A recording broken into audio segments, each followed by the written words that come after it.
Inacio Pereira, Ward number 3, Santa Cruz. I first of all like to thank all my voters. I have fought this election on truth and based on my work.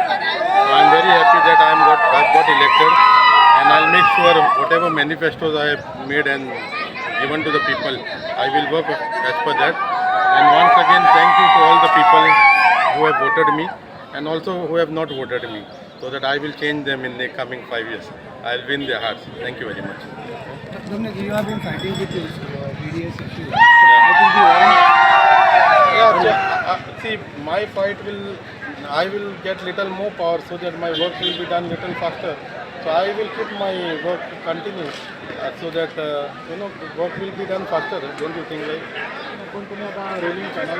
And how independent candidate.